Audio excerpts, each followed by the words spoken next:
Dear students, make mathematics easy with Manoj Bhogna में पुनः एक बार आप सबका स्वागत है।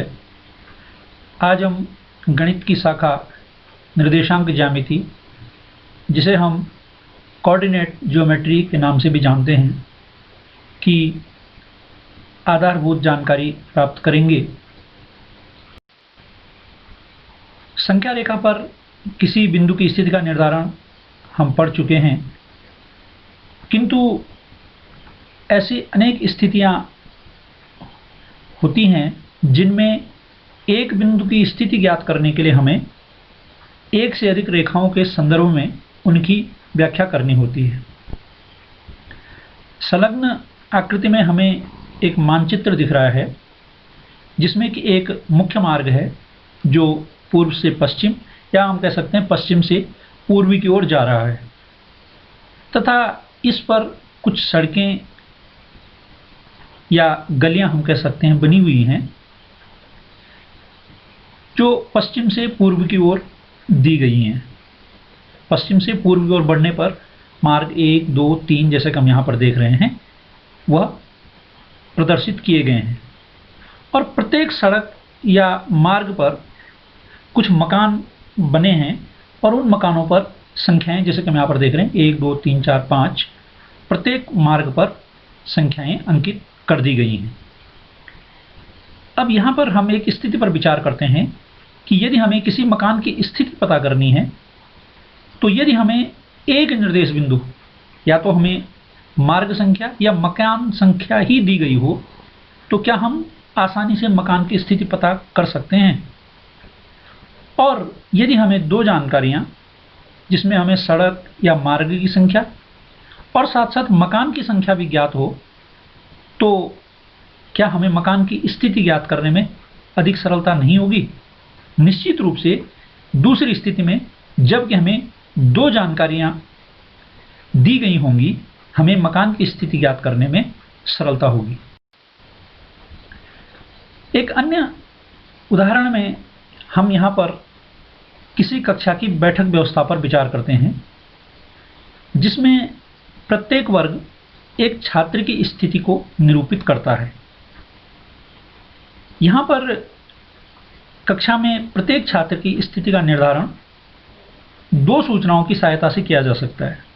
जैसे कि हम देख रहे हैं कि स्तंभ और पंक्तियां यहाँ पर प्रदर्शित हो रही हैं। तो यदि हमें यह ज्ञात हो कि कोई विशेष छात्र किस स्तंभ में बैठी है और वह किस पंक्ति में बैठा है या बैठी हुई है, निश्चित रूप से यदि हमें स्तंभ और पंक्ति दोनों की जानकारी होगी, तो हम किसी भी छात्र की स्थिति का आसानी से पता कर सकते हैं। तल में किसी बिंदु की स्थिति का निर्धारण करने की विचारधारा से ही गणित की इस शाखा, जिसको कि हम निर्देशांक ज्यामिति के नाम से जानते हैं, इस महत्वपूर्ण शाखा की व्युत्पत्ति हुई। और इसको विकसित करने का श्रेय फ्रांसीसी दार्शनिक तथा गणितज्ञ रेने देकार्ते को जाता है। उनकी जो विधि थी वह अक्षांश और देशांतर की जो हमारी एक विचारधारा है, उसी का एक विकसित रूप थी। और तल में किसी बिंदु की स्थिति का निर्धारण करने की पद्धति को देकार्ते के सम्मान में ही कार्तीय पद्धति या कार्टेशियन सिस्टम कहा जाता है।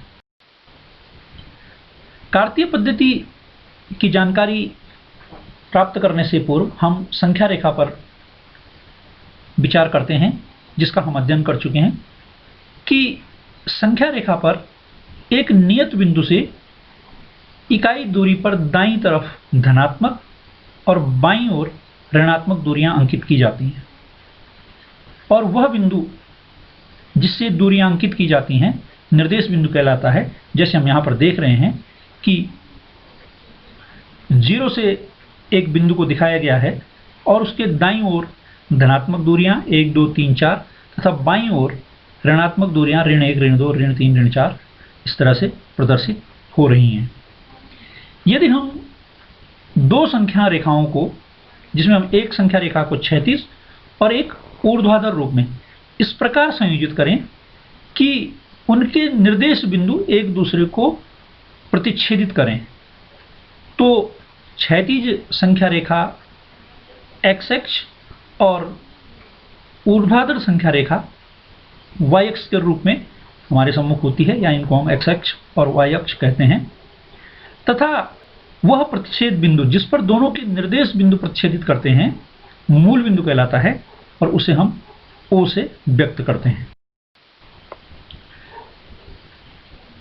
हम देख सकते हैं कि x अक्ष तथा y अक्ष को क्रमशः यदि हम x डैश तथा y डैश के रूप में प्रदर्शित करें तो धनात्मक संख्याएं OX और OY दिशाओं में स्थित हैं। जैसे हम यहाँ पर देख रहे हैं कि संख्या रेखा में भी हमने देखा था कि जो संख्या रेखाएं धनात्मक दिखाई गई होती हैं वे दाईं तरफ तथा बाईं तरफ ऋणात्मक संख्याएं प्रदर्शित की गई होती हैं।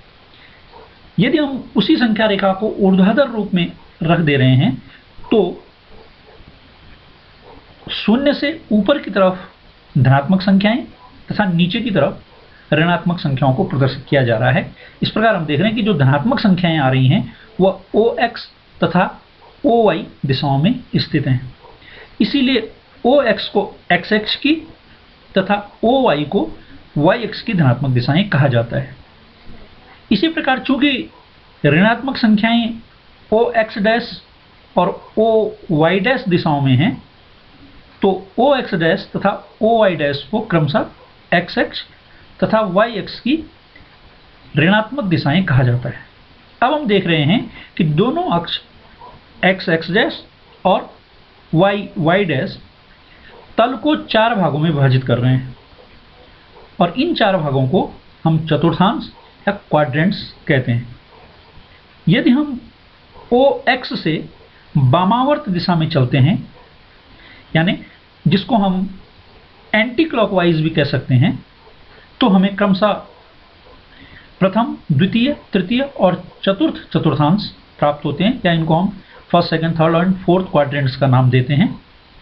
और इस प्रकार किसी तल में 2 अक्ष और 4 चतुर्थांश स्थित होते हैं।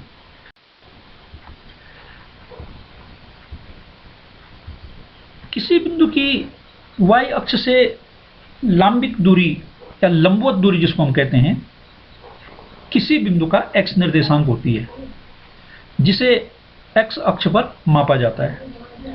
जैसे हम यहाँ पर देख रहे हैं कि y अक्ष से दाईं तरफ धनात्मक और y अक्ष से बाईं तरफ ऋणात्मक दूरियां प्रदर्शित हो रही हैं, और x जो निर्देशांक है उसको हम भुज एब्सिसा कहते हैं।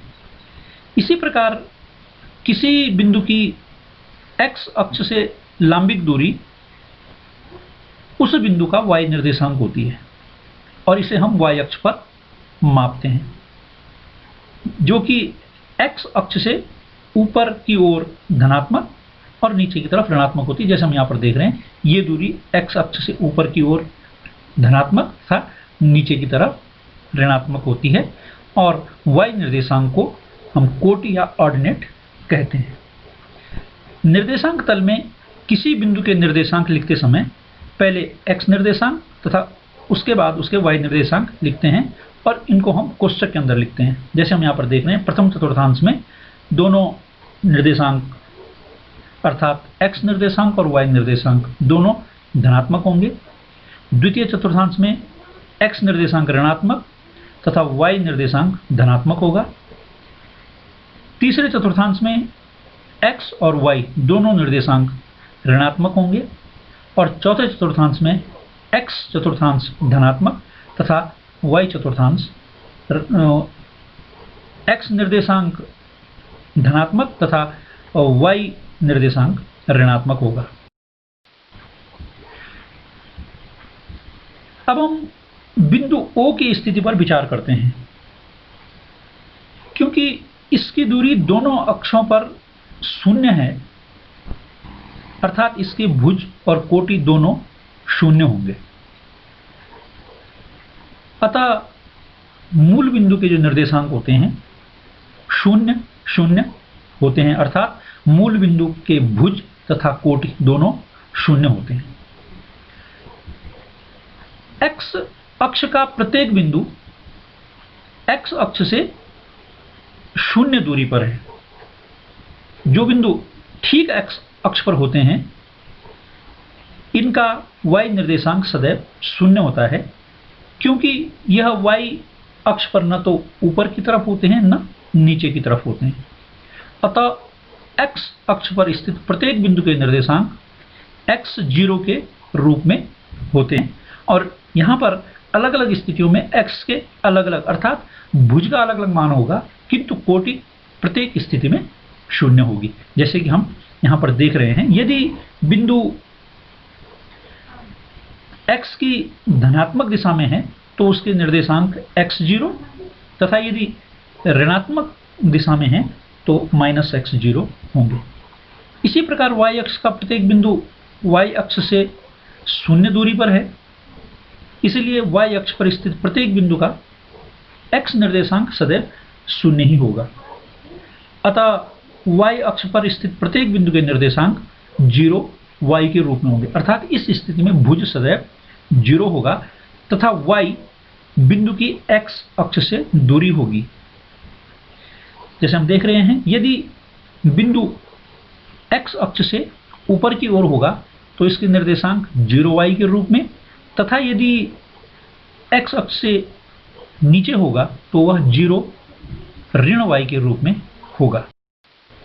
यदि आपको यह वीडियो पसंद आया हो तो आप इसे लाइक और शेयर अवश्य करेंगे तथा channel make mathematics easy with Manoj भोगना को सब्सक्राइब करने की कृपा करेंगे। धन्यवाद।